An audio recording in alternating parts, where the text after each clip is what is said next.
Roman Griffen here with this week's review of Firefly Lane by Kristin Hannah. Right off the bat, we have an interesting line.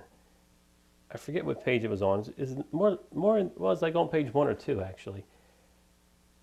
This is from the book. A bad Muzak version of You've Got a Friend made her cry right there next to the radishes. Could you imagine if she was near the cucumbers? She looking at them. Everybody would think that her well-hung alien boyfriend just left her when she just.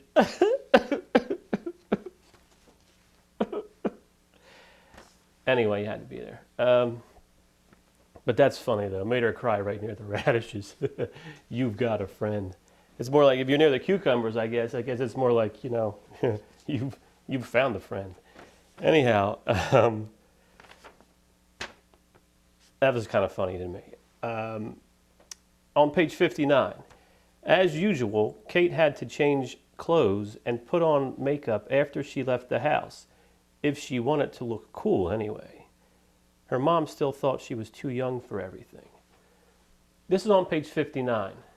I read to page 62, but this was on page 59, and on page 44, Kate comes home from her friend Tully's house, and she's all made up. She has streaks in her hair. They dyed her hair. She put makeup on her, and Kate comes walking in, and her mother sees her, and her father sees her, and her mother is pretty cool about the whole thing. But she does tell Kate, she says, after dinner, or I forget when it was, but she says it's okay if you wear some makeup to school, some mascara, eyeshadow, or whatever. I'll teach you how to put it on to make it look more natural. That was on page 44. On page 59, the girl has to sneak makeup out because her mother thinks that Kate is too young for this kind of stuff, or not grown up enough for it. So there's a big inconsistency there. I mean, page 44, mom's offering to help with makeup tips. Page 59, mom doesn't let her put makeup on at all. So there's a huge gap in the story. Another problem is with this book is it's 479 pages long, and it does not need 479 pages. It's a waste of trees at this point. I mean, some stories warrant such a length, but this I don't think does really. It's not that intricate of a story. And throughout the story, I mean, you read.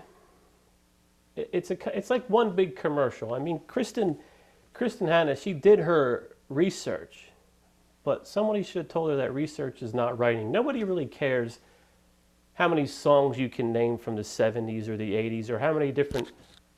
I just hit my mic. Did you hear that? How many different articles of clothing you can name? I mean, that's how someone just cannot be watching television. It's always, he was sitting there watching Happy Days, or it's just like one big commercial, name brand after name brand. The problem is, I think, that it gets a little distracting after a while. When she keeps naming these television shows and these songs and these groups, I started to think back on the shows and on the music, and my mind wandered from the story. That's one of the drawbacks of this. Another drawback, really, is that for young readers, if a person was not around in the 70s and the 80s and the 90s and knows all these fun little facts, they're going to get lost. They're going to be alienated. So I think it's great that she did the research and she looked up all these TV shows and songs, or maybe she did it from her memory. I don't know, but I'm not that impressed by it because there's not much of a story here to really. I mean, it seems like she's just trying to let that carry the story as opposed to the other way around, and it was not that impressive. Another thing that's not that impressive is the fact that this book, if you've ever read the book Beaches or seen the movie Beaches, this book is almost a carbon copy of that. Two friends meet, they swear, they're only 13 or 14, they swear to be best friends for life. they both want to become, I don't know how it was in Beaches, I forget, but one wants to become this famous female journalist. The other swears she wants to as well. But the other one, Kate, would rather grow up and have a family and have kids. Tully, on the other hand, wants to go for this fame and fortune as a TV journalist. And Kate gets sick. I'm not going to tell you if she dies. But, I mean, it's the same. It's just like the Beaches. I mean, I'm not saying I've ever seen the movie Beaches. I watched it with my mother once. It was on, I sat down and I watched it, okay? I didn't cry though. All right, I did, but no, I didn't. I don't remember. I did cry when Arthur's butler died. You ever watch Arthur when his butler dies? I can't hold it together, man. I could never. I could watch that movie every day and cry my eyes out every day. It sucks. Anyhow,